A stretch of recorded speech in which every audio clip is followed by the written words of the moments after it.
तो आज मैं आपको एक अनोखी रहस्यमय कहानी सुनाऊंगा। अगर आप चैनल पर नए हैं तो अभी सब्सक्राइब कर ले, क्योंकि यह मेरा दूसरा नया चैनल है। तथा कहानी पूरा देखे, अंत में एक अनोखा रहस्य छुपा है। धन्यवाद। तो सुनिए। एक बार की बात है, एक गांव में एक मूर्तिकार रहता था जिसका नाम था माधव। माधव अपनी मूर्तियों के लिए नहीं, बल्कि अपनी मधुर आवाज के लिए जाना जाता था।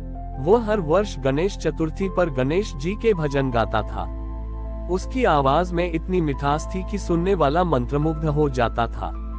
लेकिन इस साल माधव को एक बड़ी मुश्किल का सामना करना पड़ा। उसकी आवाज अचानक चली गई। वह बोल नहीं पाता था। गणेश चतुर्थी नजदीक थी और माधव को यह चिंता सताने लगी कि वह इस साल गणेश जी के लिए भजन कैसे गाएगा। गांव के लोग भी बहुत दुखी थे। गांव में एक और व्यक्ति था जिसका नाम था गोपाल। गोपाल बहुत अच्छा ढोलक बजाता था, लेकिन वह बहुत अभिमानी था। उसे लगता था कि बिना उसके ढोलक के कोई भी भजन अधूरा है। जब उसे माधव के चुप होने का पता चला तो उसने सोचा कि अब उसे अपनी कला का प्रदर्शन करने का मौका मिलेगा। गोपाल ने माधव से कहा, माधव तुम चिंता मत करो, तुम आवाज के बिना ही गणेश जी की मूर्ति लाओ। मैं अपने ढोलक से ऐसी ताल दूंगा कि हर कोई झूम उठेगा। माधव ने मुस्कुराते हुए गोपाल का धन्यवाद किया, लेकिन वह जानता था कि गणेश जी को केवल ताल नहीं, बल्कि भाव की जरूरत होती है। गणेश चतुर्थी का दिन आया। गांव के लोग अपनी अपनी मूर्तियां लेकर आए। गोपाल अपने ढोलक के साथ आया और उसने बड़े जोर शोर से ढोलक बजाना शुरू किया। उसकी ताल बहुत तेज थी और उसमें कोई मिठास नहीं थी। सभी लोगों को लग रहा था कि इसमें कोई आत्मा नहीं है। तभी माधव अपनी मूर्ति लेकर आया। वह बिना बोले ही गणेश जी की मूर्ति की ओर देख रहा था। उसके होंठ हिल रहे थे, जैसे कि वह बिना आवाज के ही भजन गा रहा हो। लोगों ने देखा कि माधव की आंखों में आंसू थे। अचानक एक अद्भुत घटना हुई। गांव के हर कोने से, हर घर से गणेश जी के भजन की आवाज आने लगी।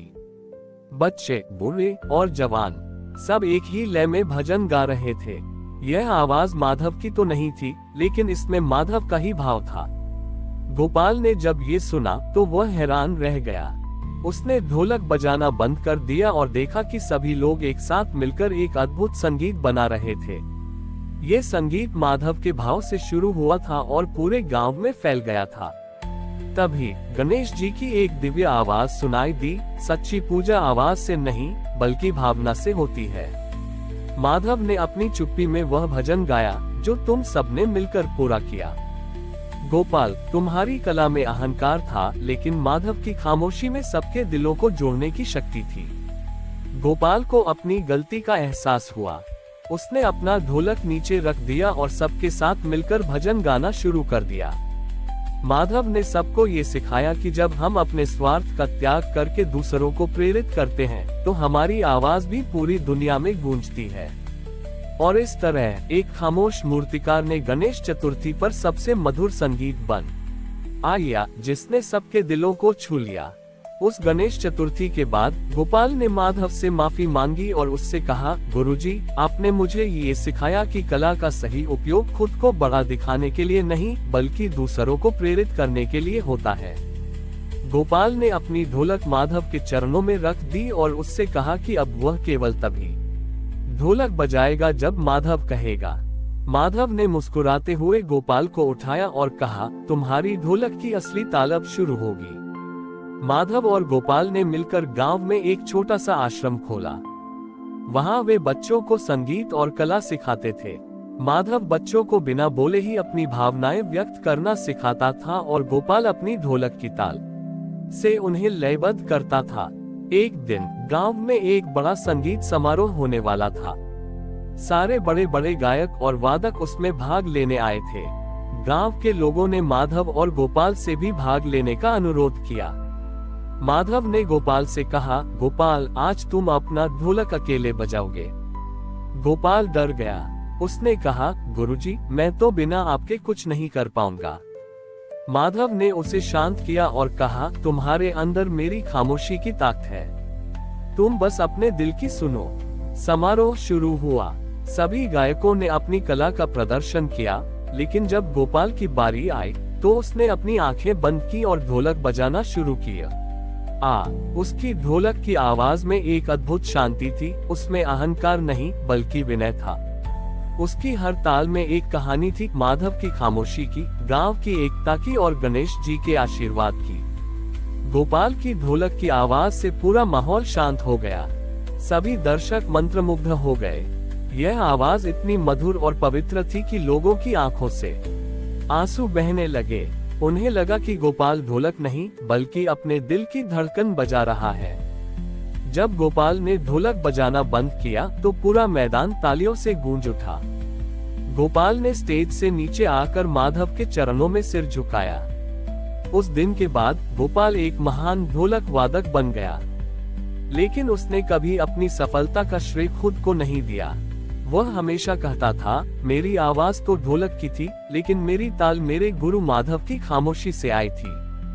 इस कहानी ने सबको ये सिखाया कि सच्ची कला तभी निखरती है जब हम अपने अहंकार का त्याग करते हैं और उसे दूसरों का लिए समर्पित करते हैं। कई साल बीत गए। माधव और गोपाल की ख्याति पूरे देश में फैल चुकी थी। लोग उन्हें खामोश गुरु और बोलते शिष्य के नाम से जानते थे। माधव अभी भी बोल नहीं पाता था, लेकिन उसकी आंखों में इतनी शक्ति थी कि वह बिना कहे ही सब कुछ समझा देता था।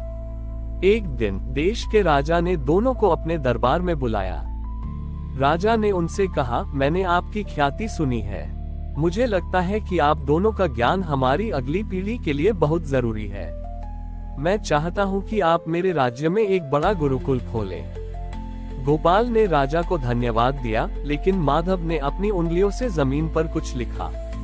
उसने लिखा, ज्ञान को बांटने के लिए महल नहीं बल्कि खुले आसमान की जरूरत होती है। माधव और गोपाल ने राजा से विनती की कि वे गुरुकुल तो खोलेंगे, लेकिन वह गुरुकुल गांव में ही रहेगा और वहां केवल गरीब और जरूरतमंद बच्चों को ही छोटी शिक्षा दी जाएगी। राजा ने उनकी विनम्रता को देखकर उनकी बात मान ली। उन्होंने गांव में एक बहुत बड़ा गुरुकुल खोला।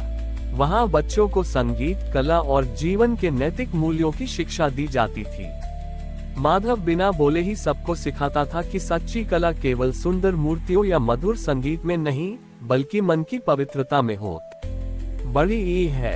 एक गणेश चतुर्थी पर गांव के सभी बच्चे एक साथ मिलकर गणेश जी की मूर्ति बनाने लगे। उन्होंने मूर्ति में न कोई रंग भरा और न कोई सजावट की। जब मूर्ति बनकर तैयार हुई तो वह बहुत ही सादी थी, लेकिन उसमें एक अजीब सी चमक थी।